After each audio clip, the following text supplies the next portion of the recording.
lady. It's actually quite interesting because we're doggy people. Yeah, Nat, you're catty, aren't you? I'm animal people, so I've just become an ambassador for a small animal sanctuary called Fern Animal Sanctuary. I actually went to go and see them in Axminster the other day, so I went to go and kiss a donkey, which was lovely. But no, funnily enough, I was always brought up with dogs, and then I really wanted to get an animal when I moved to London, and I was working with Katie Price, and she said to me, she was like, don't bother with a dog because it'd be hard work in a city. Get a Sphinx cat. So the Sphinx cat are the ones with no hair. She went, because they're so affectionate and they're so dog-like, you know. And yes, she was absolutely right. I've got two very needy cat dogs. If that makes sense. Yeah. So, I want a complete menagerie. I'll just adopt everything if I could. I think that would be my dream. My dream man is just having like a goat sanctuary. Oh, lovely. My grandparents used to have goats. Oh, I love them. At drama school, Sam, we did this play. It was a Spanish play called Fuente Ovejuna. And I brought one of their goats. And everyone remembered that. I mean, honestly, I don't know how I got it there, but it's the actual play in the grounds, because it was set in the 15th century and in Spain. And I actually had a live goat. And I adore them. Living the dream. Well, living the dream. I think, Nat, who's coming into the show today? Very, very exciting guest today. We're going to talk to Tom George, who is the head choir master of the Rock Choir. Hello. Hi, guys. Hello. I don't know about all of you, but music means so much to me. And I'm so thrilled to have you, well, we all are, to have you here today to talk about the Rock Choir and why it's so good for all our mental health. Thank you so much for having me on. I believe it was around a year ago that you had Caroline Redmond Lusher on the show. She talked about how Rock Choir was created and how she found it and how we've grown. I think back then we're still kind of coming out of COVID and still trying to piece that all together. Well, we're back in the room now, which is fantastic news. We've got about over 25,000 members now that are engaging with us weekly in hundreds of choirs across the whole of the UK. We've been working a lot recently with the Mental Health Foundation, and we've got a new project that we've been doing over the Easter period where we've been having members come together and actually record themselves, sending the recordings of themselves, and we've been pairing that together with this lovely song Fix You by Coldplay. I'm sure you guys know that song. So we've been doing some work with them to try and help raise awareness for the Mental Health Foundation. It is Mental Health Awareness Week. It runs from the 15th to the 21st of May, and this year's theme is anxiety. And I think you mentioned it in the introduction. Singing is so important. Singing is the world's most accessible stress reliever. That's such a lovely line, isn't it? In terms of saying that, it's free and it's easy. Everyone can do it. I firmly believe everyone can sing. Some people are better than others, but that's all right. That's how it kind of comes together. So it's really great for Rock Choir to be back in the room. Our new term, summer term, starts this week. So I'm literally in the process of preparing for running my choirs tonight. I run 6 choirs a week in my local community, looking after about 600 members across all of those choirs. That's amazing. Sam, you were saying about music and how it's helped you, and you're very into your music, aren't you? Yeah, no, of course. I'm quite eclectic when it comes to music, but I used to be in the choir. I used to be in the Christmas choir, so we always used to go around to all the local residential care kind of homes and do that and sing for everyone. Yeah, I mean, I don't know whether I've got a good voice, but I give it a good bash. But I remember being in primary school, and I absolutely loved The Little Mermaid, and the song, the famous song from The Little Mermaid. And I was supposed to do a solo, and my mum made me a mermaid outfit with a red wig. She got like from the tangerine bag, and she knitted all kind of red long hair for me. And then I got stage fright. So before I was supposed to go on, I was like, no, I can't do it. So yeah, that was my memory of singing. But it's something that I absolutely turn to when I'm feeling a little bit secluded and cut off from the world. I think Tom's right.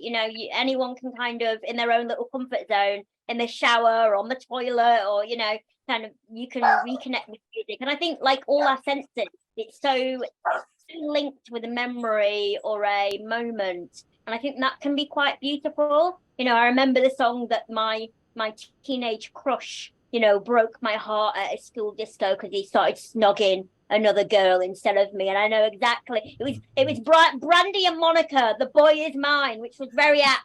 So yeah, I think the music can be so powerful. Yeah, I think it's. I think you'd fit right in, Sam, in terms of the rock choir ethos. Is that there's no auditions, there's no need to read music. Everyone's welcome to come in and try it. And I always say, if you try something you like it, try it again, and then come back and see us. It's an inclusive choir. And again, looking at the kind of shows and stuff we do, I've just been piecing together a portfolio of different shows and opportunities that I've offering out to our members, and this is across the UK.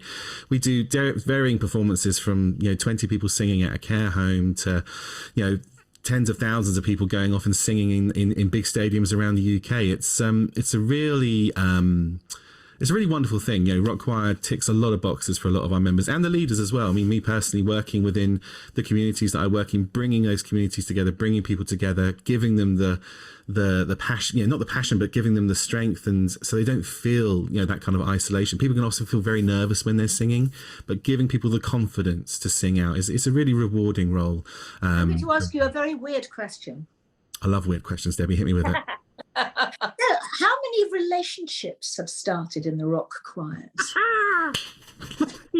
Right, well, here's the thing. Let me tell you a really beautiful story, okay?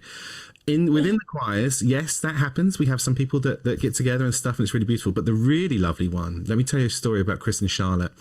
We had two choir leaders, right? We had Chris, who worked up in Scotland, up in Aberdeen, and he'd spent a lot of his time working on the boats, going off and fishing. He'd go off for weeks and weeks, and then he found rock choir. He was a trained musician. He found rock choir, and he managed to leave that work, which wasn't his favourite job in the world, and now he was leading choirs. And then we had a lovely girl called Charlotte, who couldn't have been further away from him, moved down to the south coast, and she's been running the choirs down down towards Bournemouth way.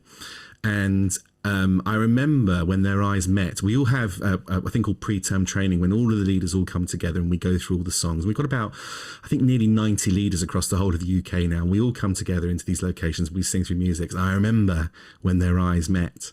But Chris couldn't have been further away. Anyway, through one way or another, we managed to get Chris down south. They got married a few years ago, and they're in the process of expecting their first baby, which is really lovely. And there's a few rock choir stories like that, not just with the leaders, but with the memberships across the whole of the UK. In terms of bringing the communities together, I guess that's a very focused way of looking at it. But it is, and it's a great way of meeting, because I think people nowadays just don't meet anymore. Everyone's gone out mad, and nobody meets each other anymore. So going to a choir is especially if you're a single person, you should have rock choir dating, darling. Maybe that's the way forward. We'll get that put on our app moving forward. It's a lovely way of bringing communities. I mean, mostly people will come to choir because they enjoy singing, but they are looking for a community. They are looking for a group of people to come together. And actually, the background that I was in before I started working, I was singing and playing in all sorts of pubs in and around London, and I kind of lost a bit of faith in community as such, because you go down at the end of the night, there'd always be a fight in the car park and all this sort of stuff. And I managed to walk away from that line of work, and coming into rock choir, you see how generous people are and how that community spirit is out there. I think, despite what goes on in the world, I think we all have more in common than we think, and I think it's a really lovely thing in terms of bringing people together. So what's your own music background? Where did you start? Did you learn an instrument when you were younger? How did it all start for you? Well, I think I went to my mum put me in the church choir when I was like quite young, when I was about 7. There's a story of my mum and dad keep telling me, which is when I went to playgroup, I was very young. And the first day there, the teacher had to come out and have a word. And my dad's like, oh no, what's he done? He said, yeah, he wouldn't sing. He's like, what do you mean he wouldn't sing? He loves singing. He's like, he wouldn't sing. He said the piano was out of tune. So from there, I mean, I did all lines of different work. I did an engineering course. I actually I did guest presenting on QVC back in the day, and lots of different things like that. But I came back to music. I'd always been going off and doing karaoke stuff and singing around. And I came back to music in my early 20s, and I actually ended up going to study at the Academy of Contemporary Music in Guildford. Originally I was going to go and do a 1-year course there. It then turned into a degree, and I actually ended up going back and lecturing up there.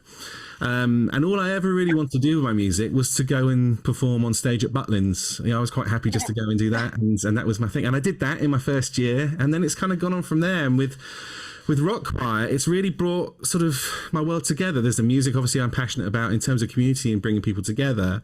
I'm one of the first 2 leaders that Caroline brought on board when she started Rock Choir, and I actually ended up taking over the choirs that she originally started, where it was founded in Guildford, Godalming and Farnham. Wow. And also, here.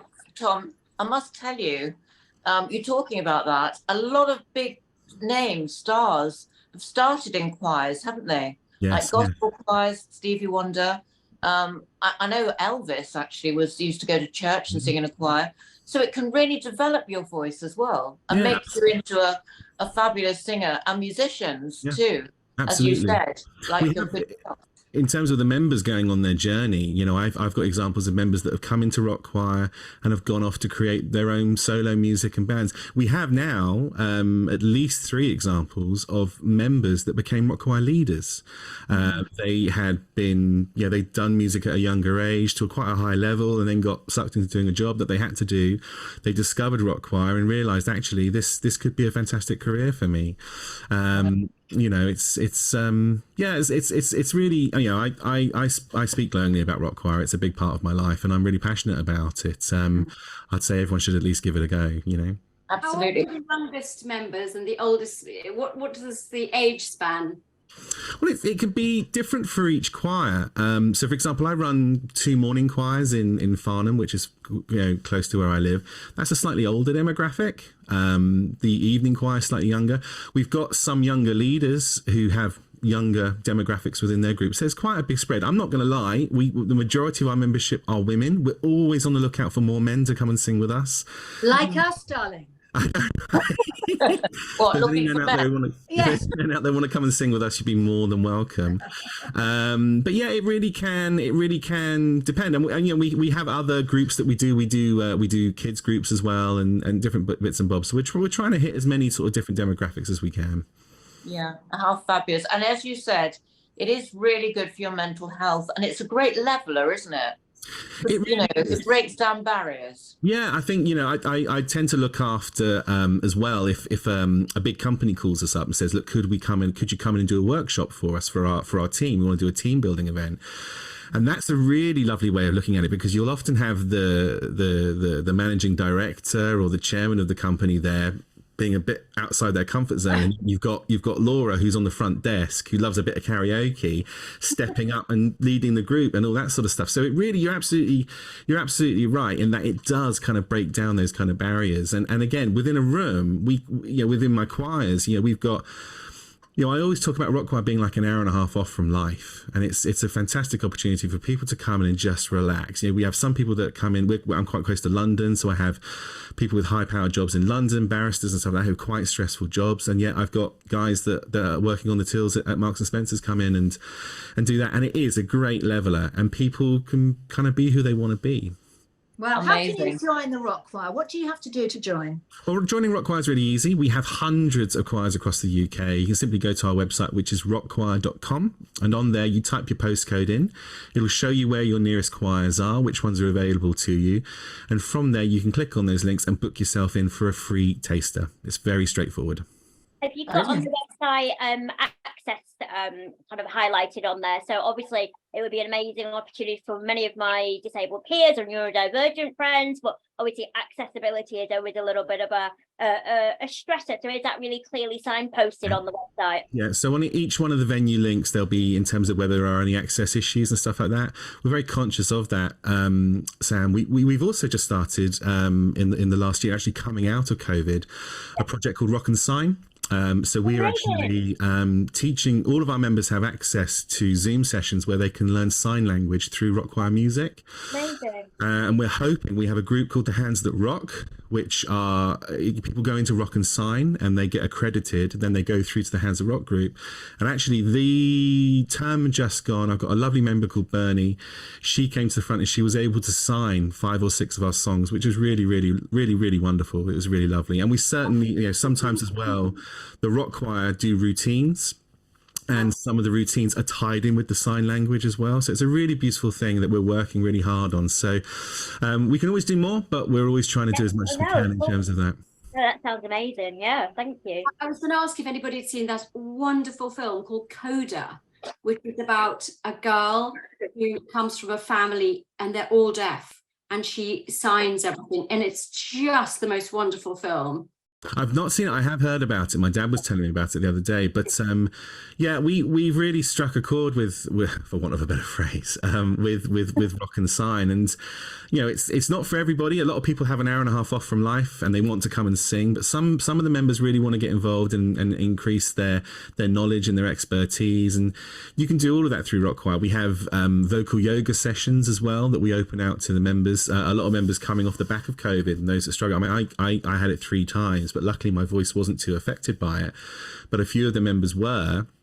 We offer these vocal yoga sessions, which are done on Zoom by a lovely girl called Katie. And that helps people with their breathing and their vocal developments and stuff like that. So with Rock Choir, it's not such a case of it's just your weekly sessions and you have your performances. It's more of a kind of, if you look at it in a more holistic point of view, there's lots and lots and lots of different elements of Rock Choir in terms of how it can kind of enhance your life and moving forward. How does vocal yoga work? What do you do? Is it exercises or? Yeah, I did the taster course with Katie, and you go through postural things. So in terms of making sure your posture is correct, making sure you're breathing correctly, being able to isolate. Knowing how to feel your diaphragm engaging. I mean, you got a lot of you guys will understand all of this from your backgrounds in terms of knowing how to project your voice and how to use your voice and breath correctly. So she goes through a lot of those techniques. I think Katie's one of a few people that in the UK that are actually qualified to teach vocal yoga, and we're very, very lucky to have her. That's amazing. Yes, it is very important that posture is important with singing. As it is in any sort of vocal projection. And I know I used to have a singing teacher years ago, and he used to call it the ring of confidence. So it would be from here, and he was an opera singer, and it would come from here back to here. And you'd always make sure that your shoulders were down and you stand against the wall to get that proper posture. But it's important. And also relaxation is really good, because then you can feel that you can do anything. Yeah, absolutely. No, I'd agree with all of that. That's brilliant. Well, you've been the most fantastic guest. I think we should have a Wonderbirds choir. I do was too. going to say, if you guys want to, if we visit, you want to get together in a room, I'll come down, bring my piano, we'll have some fun. Oh, well, that sounds very ominous, but I'm sure we will have fun on your piano. Why do you do this? You brought this out in me today, haven't you? You really have. It's all good. Embrace it. Just go with it. Yeah, absolutely. Oh, thank you so much, darling. You're more than welcome. It's been so fabulous to talk to you. See you soon. Look after yourself. Thank you so much for having me. Cheerio. Bye. Wow. What a lovely, It made me naughty. I was naughty with him. I know. You're very naughty. Yeah, very naughty, but nice. Yes. But how fabulous. No, honestly, I think music is a great healer. Really do. They say actually that it can actually heal even sort of terrible illnesses and everything, because I suppose it's because it's just, to me, it's magic. Music is magic. It is magic. And there've been so many research things go, with what we were talking about a little while ago on one of the shows about how it can help people with Alzheimer's or that's right. That music can bypass certain parts of your brain. Oh, it's just exciting. And to think that this started off really small. And how many choirs did he say? There's 25,000 people. 25,000 people. I mean, that's extraordinary, isn't it? It really is. Anyway, we'd like to thank Sam for being the most wonderful guest panelist. We've missed you, and I'm so glad that you've come back to see us. I know. The cat lady has returned. Yes. This time with not as many cat interruptions. But thank you so much. We Thank love you, you. Sam, and thank you for joining us. Anyway, we will see you soon. Thank you, everybody. Thank you. Bye. Bye.